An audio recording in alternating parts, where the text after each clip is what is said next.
ada yang berbentuk ganja, ada yang heroin, sabu, obat-obatan golongan penenang kayak tramadol.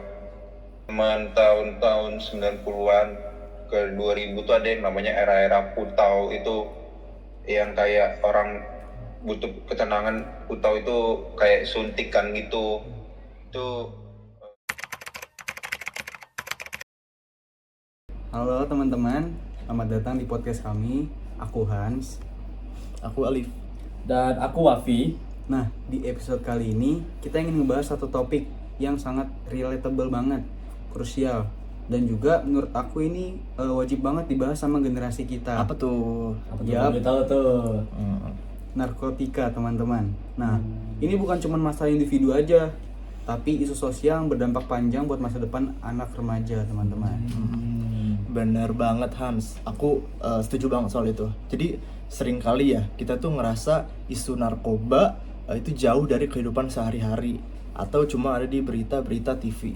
Padahal ya realitasnya itu akses dan resiko bisa makin deket sama lingkungan pergaulan remaja tanpa kita sadari pun. Nah, masih banyak juga yang kita belum pahami seberapa serius dampaknya. Mulai itu dari fisik, psikologis, sampai juga hubungan keluarga sama masa depan karir gitu loh. Nah, makanya biar obrolan kita hari ini biar makin insightful, berbobot, dan nggak cuma sekedar opini-opini kita udah mengundang seorang special guest yang punya edukasi dan perspektif keren seputar isu ini, teman-teman. Siapa tuh? Langsung betul. aja kita sambut Bang Rehan. halo Ini guys. dia special guest kita. Oke, Bang, makasih ya Bang udah sempetin waktu selangnya buat ngebahas dan juga perspektif dari Bang Rehannya gimana. Ya dong, makasih juga udah buat jadiin gue buat guest star kalian.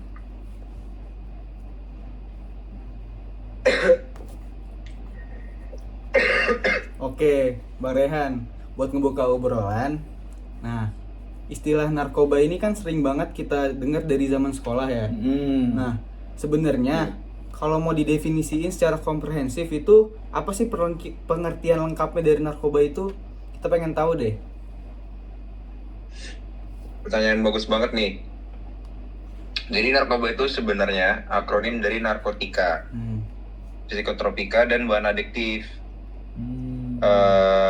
Secara medis dan kimiawi itu zat-zat ini mempunyai kemampuan yang sangat mempengaruhi sebuah sistem saraf yang ada di kita itu, dan dampaknya dapat mengubah kesadaran, cara berpikir, persepsi, perilaku, sampai perilaku fungsi organ fisik pun juga secara langsung kelihatan banget sih kalau orang yang pakai narkoba. Jadi kalau kita bedah gitu dari definisi itu cakupannya luas banget ya narkoba tuh. Itu bukan cuma obat-obatan yang bisa dibilang tuh ilegal yang kayak di film action atau di film film-film gitulah gitu. Benar banget. Itu salah satu pemahaman yang perlu diajari sih dari zat-zat ini sebenarnya. Ada yang digunakan dalam dunia medis secara resmi, misalnya buat pembiusan saat operasi dan terapi gangguan saraf tertentu. Tapi kuncinya ada di penyalahgunaan. Ketika obat atau zat tersebut dipakai tanpa pengawasan dokter, tanpa dosis yang benar, atau tujuan cuma buat rekreasi atau melarikan diri dari masalah, disitulah dia jadi sangat berbahaya dan memicu efek ketergantungan atau adiksi yang ya bisa mempengaruhi mood juga. Kalau misalnya di lapangan atau di lingkungan masyarakat sendiri, jenis-jenis narkoba apa aja sih yang paling sering kedengeran dan rawan salah guna di kalangan remaja nih, Bang Rehan, kalau boleh tahu? Yang paling sering kita temuin itu ya, yang ada di lingkungan kita di kalangan remaja. Ya sebenarnya nggak semua remaja sih, semua kalangan dapat mengakses itu, karena ya kita nggak tahu ya, ada yang jual tuh berbagai macam bentuknya. Tuh ada yang berbentuk ganja, ada yang heroin, sabu, obat-obatan golongan penenang kayak tramadol, terus Riklona dan segala macamnya itu dibeli secara ilegal dan masing-masing punya efek yang berbeda. Terus juga dapat memacu organ tubuh berlebihan, sama juga ya bikin halusinasi aja sih. Oh, bener-bener parah ya. Parah. Parah banget. Resikonya gila juga. Dari bentuknya tuh udah ada yang alamiah sampai sintetis. Nah, semuanya punya potensi merusak kalau kita bisa pakai itu untuk hal yang salah. Jadi emang sebenarnya tuh ya itu bisa-bisa aja kan dipakai buat ya secara medis. Tapi kalau dipakainya salah ya itu nggak boleh juga dong. Nah ini masuk lagi nih ke pertanyaan lain yang krusial nih. Mengapa sih fase usia remaja itu kayak bisa dibilang paling banget dicatat sebagai kelompok yang paling rentan terjerumus dalam penyalahgunaan narkoba? Ya balik lagi, masa remaja itu masa-masa mencari jati diri, kayak masa yang kayak membutuhkan validasi. Dia pakai narkoba tuh yang kayak gue keren nih, Curiosity gue gitu ya. stres, gue harus make, gue pusing, gue harus ngeganja, gue nggak tenang, gue harus beli ekstasi buat biar gue tenang atau enggak. Dulu itu zaman tahun-tahun 90-an ke 2000 tuh ada yang namanya era-era putau, itu yang kayak orang butuh ketenangan. Putau itu kayak suntikan gitu. Itu apa ya, ya rasa penasaran tinggi aja gitu. Jangka panjangnya masih terus berkembang. Nah, gabungan faktor-faktor inilah yang kenapa banyak remaja yang terjerumus ke lembah hitam itu. Berarti variabel lingkungan pergaulan atau kayak bahasa ininya circle itu dampaknya masif banget ya Bang Rehan. Soalnya kan anak muda ini kan paling takut nih sama yang namanya ketinggalan atau FOMO. Iya, FOMO atau yang dianggap tuh nggak cool sama teman-temannya kalau nggak make gitu Bang. Benar banget. Benar, masif banget, karena ya itu yang seperti kalian bilang, FOMO itu yang kayak itu apa sih, kayak penasaran, pengen deh coba sekali, coba ketagihan. Itu sih yang berbahaya, yang ya dari pertemanan, lingkungan itu juga sangat mempengaruhi juga. Oh iya, benar banget. Nah, kalau kita FOMO dan juga kalau kita sekali coba itu langsung efeknya langsung beraksi ya Bang? Itu kalau kita FOMO dan sekali kita coba tuh pasti besoknya tuh kayak bakal ketagihan lagi, yang kayak apa dikit nyarinya itu, stres dikit nyarinya itu, pusing dikit nyarinya itu.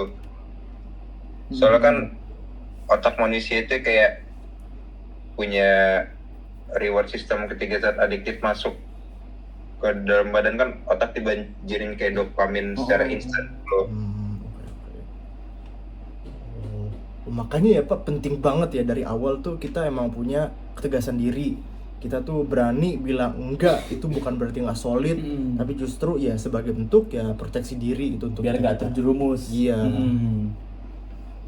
Betul banget, mengatakan tidak itu pada hal yang merusak diri itu tanda bahwa kita tuh punya prinsip secara dewasa dan berpikir aja gitu loh buat menolak narkoba. Oh ya, by the way nih Bang Rehan, di kalangan remaja kan suka beredar nih mitos-mitos aneh. Kayak misal, pakai zat ini bisa bikin pinter pas belajar ujian, atau kayak obat ini cuma bikin santai, nggak bikin kecanduan. Boleh nggak tolong dilurusin nggak itu sebenarnya fakta sebenarnya itu kayak apa gitu? Fakta sebenarnya itu ada mitos, terus ada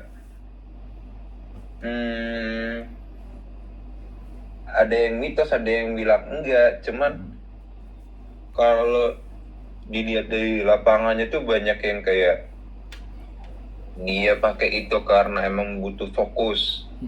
Ada juga yang kayak nyari buat kayak dia ngebakar weed itu buat ya nenangin diri, nyari inspirasi.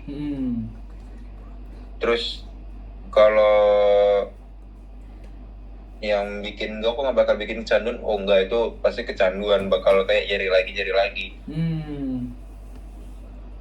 Fun fact-nya sih itu. Oke. Berarti kalau secara medis dan sosial itu kayak sejauh apa sih bahayanya Bang Rehan? Bahayanya itu secara medis ya bisa dari secara fisik, mental atau psikologis, terus sosial, secara hukum kan juga yang kayak fisik tuh bisa kelihatan dari bentuk mukanya yang nggak fresh, terus pupil matanya mengecil, terus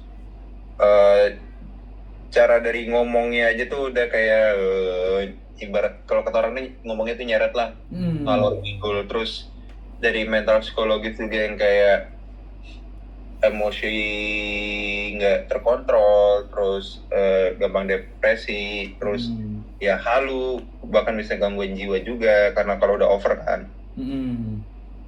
Ya buat sosial dan hubungan pastinya ya kalian tau lah jadinya kayak gimana, dan tentunya juga itu kan menyalakan peraturan perundang-undangan secara hukum juga. Waduh. Jadi ya kalau kita lihat list dampak-dampaknya itu bener-bener kayak ngerusak seluruh lini kehidupan kita banget dong ya. Nggak ada untungnya sama sekali gitu ya. Ya yang ada kita rugi total dari ujung kepala sampai ujung kaki. Benar. Bang Rehan, berdasarkan pemaparan tadi, aku pengen nanya lagi dong, gimana sih langkah apa yang harus kita lakuin biar kita nggak terpapar oleh narkoba ini? Apa sih yang harus kita lakuin gitu? Yang kita lakuin itu mulai dari edukasi aja sih, mulai dari edukasi, sosialisasi terhadap teman-teman sebaya, seumuran atau yang di bawah kita, dan juga lebih selektif dalam memilih teman atau lingkup yang dijauhi dari akan hal-hal itulah. Terus juga kita salurin energi positif, jangan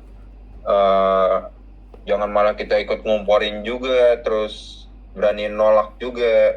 Jadi kayak kalau ada yang nawarin udah kita nolak gitu. Say no aja gitu. Oke, luar biasa banget ya obrolan kita ini, sangat insightful dan edukatif. Pasti juga ngebuka pandangan kita semua. Iya. Oke, thank you so much ya Bang Rehan. Thank you so much. Ya, udah mau luangin waktunya buat kita, juga udah ngejelasin dan juga udah perspektif dari Bang Rehannya gimana. Sama-sama Hans, Alif, Wafi, sukses terus buat podcastnya, dan buat teman-teman pendengar ya tetap saling jaga dan saling ingatkan satu sama lain demi masa depan kita yang cerah juga. Yaps, buat teman-teman pendengar kita juga sama ya, dimanapun kalian berada, ingat selalu ya, narkoba itu bukan solusi atas stres ataupun masalah yang lagi kalian hadapi. Bener banget. Buat teman-teman pendengar dimanapun kalian berada, ingat selalu ya, narkoba itu bukan solusi atau solusi atas stres yang masalah kamu hadapi. Pelarian ke narkoba itu semu. Justru itu awal dari kehancuran potensi diri dan masa depan yang udah kamu bangun. Jadi mari kita tegaskan sama-sama. Say no to drugs. Bener. Aku Hans, Aku Alif. Dan aku Wafi. sampai jumpa di episode podcast berikutnya. Stay safe, stay positive, and see you next time everyone. Terima kasih sudah mendengarkan. Bye-bye.